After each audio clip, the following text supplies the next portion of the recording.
Welcome sa atin mga kalapatids, at ngayon tuturuan ko kayo ng mga basic patungkol sa pagpapatuka. Ayan, nagready tayo ng mga patutuka natin sa ating mga alagang kalapate. Ito nga pala guys ay regular na flyer mix. Ayan, mamaya explain ko sa inyo ang bawat butil nito. Ito dinampot ko, ito ay peas, no? Mayaman sa protina. At ito naman, corn, para naman ito sa mabilis na pagpapataba sa ating alagang kalapate. Ayan namang safflower, para naman maging matibay at maganda ang tubo at shiny ang tubo ng ang balahibo ng ating ibon. At sorghum seed, para naman din sa dagdag na protina. By the way guys, hindi ito yung depurative mix na may halong tawag dito, isa pang grain. Sa susunod tuturo sa inyo kung ano yung depurative mix at ano yung difference ng flyer mix, depurative mix, tsaka ng tawag dito breeder mix mga guys. Ngayon ang topic natin is gaano ba kahalaga ang pagsasanay sa mga kalapate natin na sila ay kumakain sa loob ng kanilang loft. Oh guys, lahat ng mga kalapate natin dito sa The Pigeon Hobby Tube kay Fancier Loft ay sanay sila na kumakain sa loob ng kanilang loft. Ano guys, kasi alam nyo, ang kalapate pag ginayaan natin sila, napaka-invasive nila. Basta meron silang pwedeng kainin, basta meron silang pwedeng tukain, papasukin nila yan, lalo kapag nasanay na sila. At lalo kapag alam nila na walang predator or walang mga bibiktima sa kanila sa lugar na yun. Kaya mamaya guys, at papakita ko sa inyo kung ano yung mga pinaggagawa ng mga kalapate kapag sila ay hindi sanay na kumakain sa loob ng kanilang loft. Ayan guys, so halataan nyo naman na maganang-magana ang mga kalapate natin. Sobrang takaw nila, sobrang bibilis manuka. Nakikipag-agawan pa. By the way, yung setup ko na to, kaya ganyan ang itsura nyan. Naka-setup yan para sa mga pagloadingan guys, kasi alam nyo pag malalayo na ang bitawan, gantong style ng mga loadingan. Ngayon dapat ang mga kalapate ninyo malakas makipag-agawan sa patuka, dahil nga ang bawat crate ng ibon napakaraming laman, kaya pwede silang magutom, pwede di silang makatuka, kaya patukain natin sila.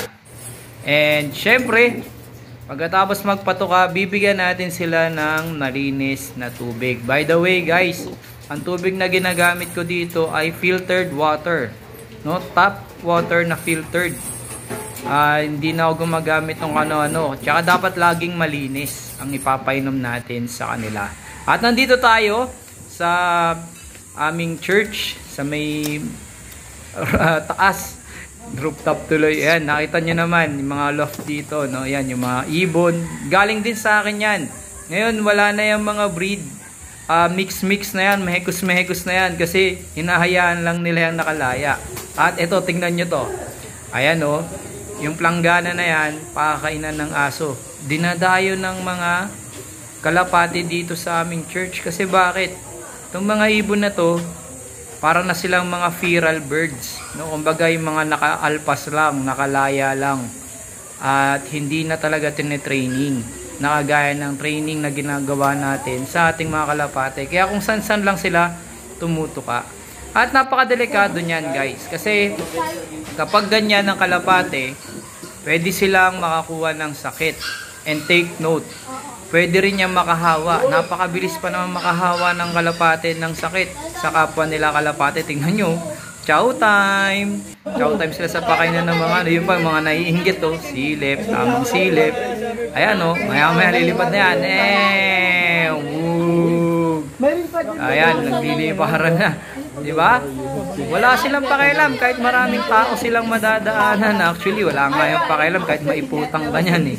Basta mahalaga sa kanila, makahanap ng kakainin. At ayan o, may tira pang pansit. Talaga naman, oh. Ayan, oh. Pati pansit, no? Pumapansit.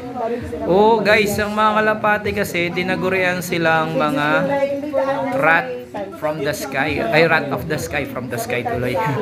Rat of the sky, mga kalapatids, no? Ibig sabihin mga daga sa himpapawid sa Tagalog.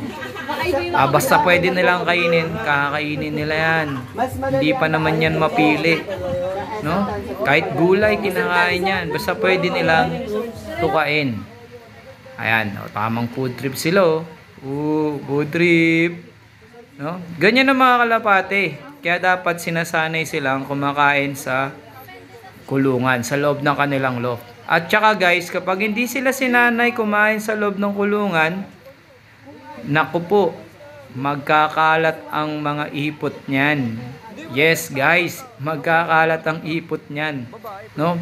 Ang kaya nilang parumihin ng isang area ng mabilis lang kapag sila ay hinahayaan lang na nakaalpas.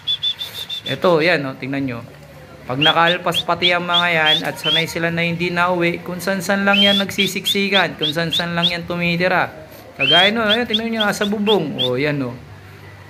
Ayan, o, yan, ayan, ayan. Minsan nagpupugad na yan sa loob ng mga dormitory ng mga boys dyan. Kaya may mga ano na sila dyan. Kalapanaks. Mga anak nilang kalapate. Dyan na nagpupugad. Importante matanda na malaman ninyo, mga fancier at mga gusto mag-alaga ng kalapate, lalo na kung may mga kapitbahay kayo, dapat ang mga ibon, sa isang pito mo pa lang, umuwi na. Sa isang tawag mo pa lang, dapat magsiset ka ng oras o schedule kung kailan mo sila pakakainin. No?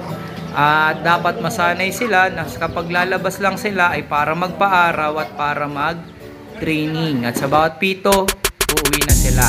At yan lang. Bye-bye!